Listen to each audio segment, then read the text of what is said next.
Hey guys, so the Russian sleep experiment is getting a Hollywood movie, supposedly. I don't know if it'll ever happen, but whatever. Maybe the creepypasta to film or to television fad has died. I don't know. Is that a good thing or a bad thing?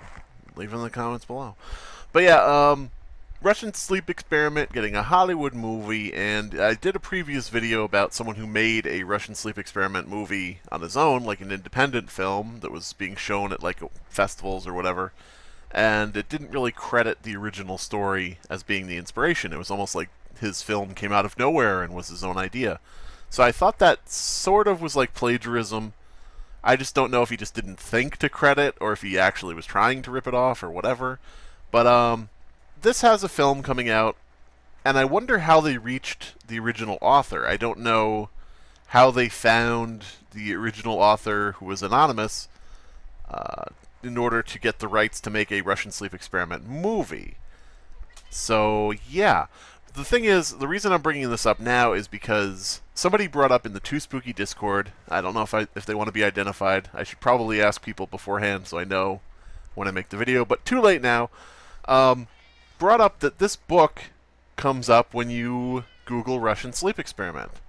And it is a novella by Holly Ice. It is just titled Russian sleep experiment. It just takes the title of the creepypasta, and it's a short internet story about an urban legend, a creepypasta, so it admits in the description that it's about the creepypasta, written by an anonymous author, and yeah, it basically is a new story written from different perspectives of people associated with the fake experiment.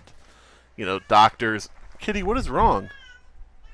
Yeah, I heard about what that live streamer did. No, not all YouTubers are like that. She's on Twitch.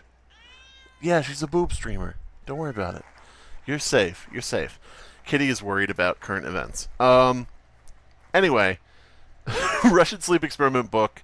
Listed on Google right here, this big old ad space. I don't know how much this costs to have it shown here, or if Google just has mistakenly thought this is the story and is showing it here, but it probably is an ad. I don't know. Maybe I'm wrong.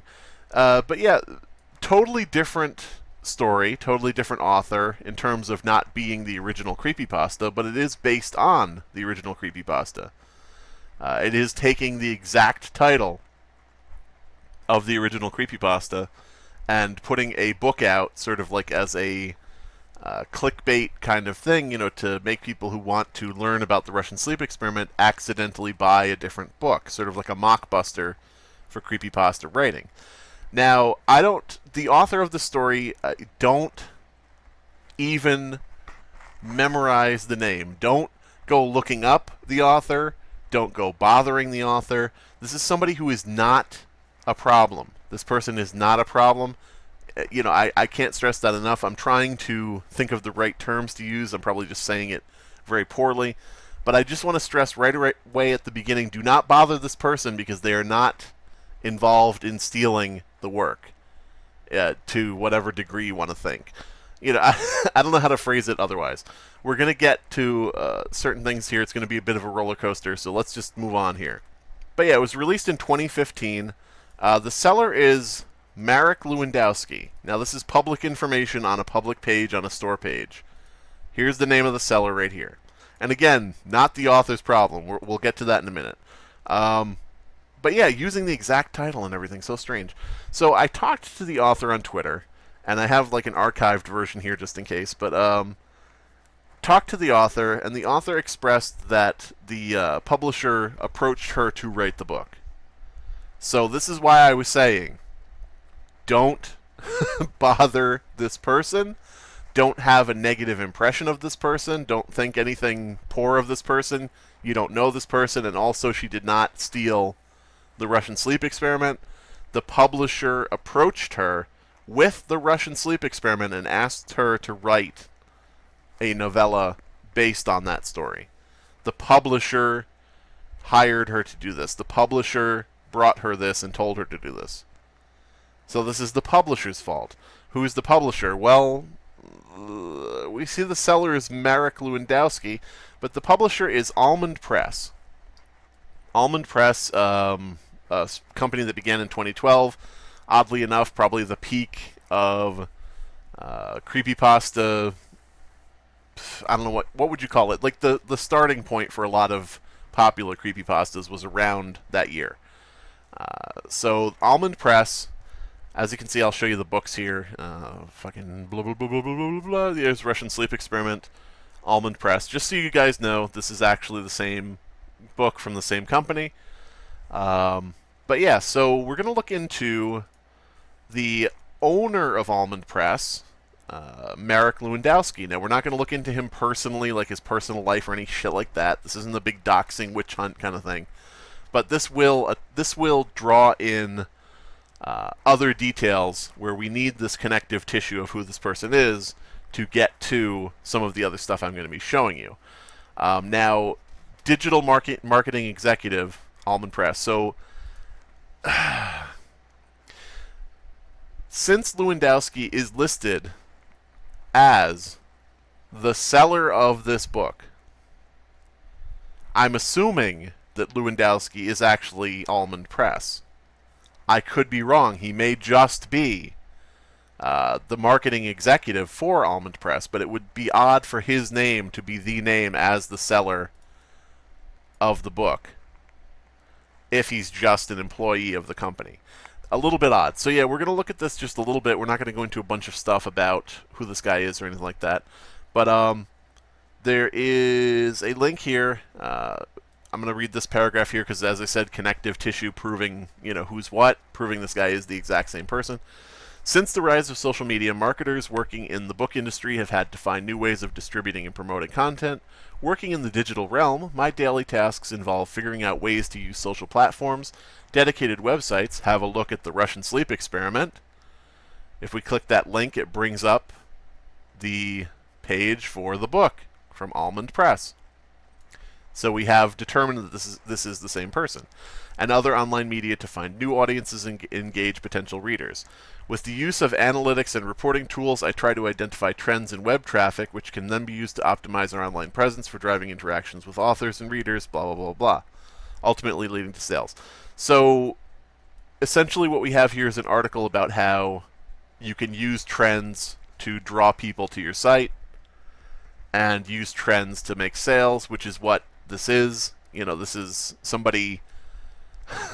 this is a publisher seeing that the Russian Sleep Experiment is a popular, trending thing, or at least in certain communities is a well-known story, and going to an innocent writer and saying, hey, writer who doesn't know what this is, write a story about this, and then, publishing it for profit. So the publisher, Almond Press, which I believe is run by this Marek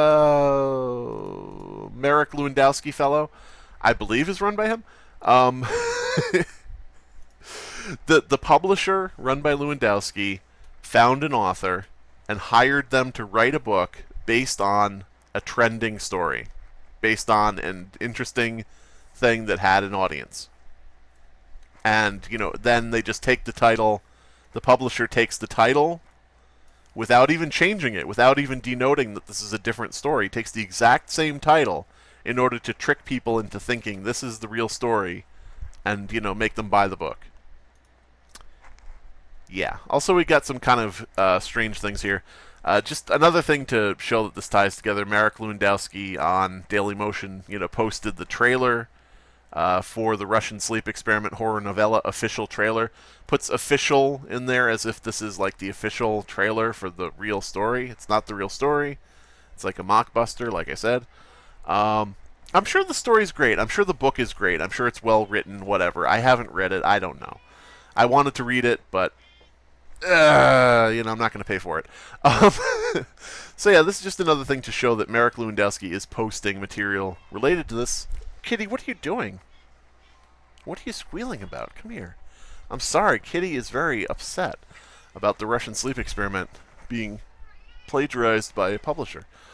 We got some other stuff here. We've got somebody who was reading the Russian Sleep Experiment on Mixcloud. It's just like a narration type thing. But if you look down at the comments, Marek Lewandowski here again, this has recently been adapted into a full-length horror novella. Great recording, by the way. So we've got him spamming comments. I'm sure if I looked throughout the site at Russian sleep experiment stuff, I'm sure I'd find him in other comments. But I really only need to show one to show, like self-advertising, spamming. Now, here's where it gets a little bit sketchier. We're going to move beyond the Russian sleep experiment. I think we've inarguably proven that Almond Press, possibly headed by this Lewandowski fellow, we have proven beyond a shadow of a doubt that they took the original story without permission, unless Lewandowski is the original author of the Russian sleep experiment. Maybe he's the anonymous person. Think about that one. What do you think about that? Let me know in the comments below. Unless he's the original author, Almond Press went to somebody with someone else's story and created a clickbait book for people to buy on Amazon.com and so on and so forth. So I think we've inarguably proven that. And you can, sort of judge for yourself whether you think that counts as plagiarism, whether you think that counts as clickbaiting or bait and switch. You can decide for yourself how to think of that. Maybe you think it's totally fine and who cares. Whatever. But now we're going to move past the Russian sleep experiment thing, and we're going to look at Almond Press just in general. Here's a book, or not a book, here's a blog post about, it might as well be a book. Look at this fucking, no, it's not even that long. Damn, my analogy failed. We have a blog post from Writer Beware. Writer Beware appears to be like a blog that's like an advocacy site for writers, and it's talking about Almond Press. Almond Press runs contests where writers submit their stories to the contest to get into a book. So by submitting your story to the competition, the writer grants the following licenses free of charge and irrevocably: the right to translate an excerpt from the work submitted, non-exclusive right to reproduce, non-exclusive right to reproduce, non-exclusive right to record, blah, blah, blah. So essentially this blog post is talking about Almond Press's contents and contests. But yeah, it's talking about the contests run by Almond Press and has a negative view of them. So what is the repercussion for this? This is posted by Victoria Strauss for Writer Beware. What is the repercussion for this? Here's another blog post. Almond Press went through and left negative reviews for Victoria Strauss's books. I wish I was joking. Okay, so here we've got, as you can see in the second column here, Strauss, Victoria, Strauss, Victoria. These are books by the writer of that article. And they're all ranked 1 star. They're all given 1-star reviews by fucking Almond Press. If you look where my mouse is moving around here, in the middle of the screen toward the bottom, Almond Press rated it 1 star. Almond Press went through and dropped 1-star reviews on this blog author's books because she wrote a post about how she didn't like their contests. So yeah, that's Almond Press. That's Almond Press, a company run by children, or a child, that will go and drop negative reviews on your work if you say anything they don't like. I expect maybe there'll be downvotes on this video. I don't even know if they're still around. I mean, this is all from 2015. Maybe the company's, belly up by now. Who knows? I should probably check their website. Let's see. Have they updated recently? Kitty, can you shut up? Kitty, can you shut up? Home. June 11th. Is that June 11th of this year, though? I don't fucking know. But yeah, anyway, so I expect to get some... Yeah, that's June 11th, 2019. This company's still around. And tricking poor people into writing blog posts for them, probably not even paying them, I don't know. Or not paying them enough, at least. So yeah, that's this thing. The Russian sleep experiment, this big, fat fucking result that comes up on the right whenever you Google it, written by a person who was brought in to a clickbait plagiarism project by a company run by children who are apparently not above stealing. Why did I look into this again? I'm just depressed now.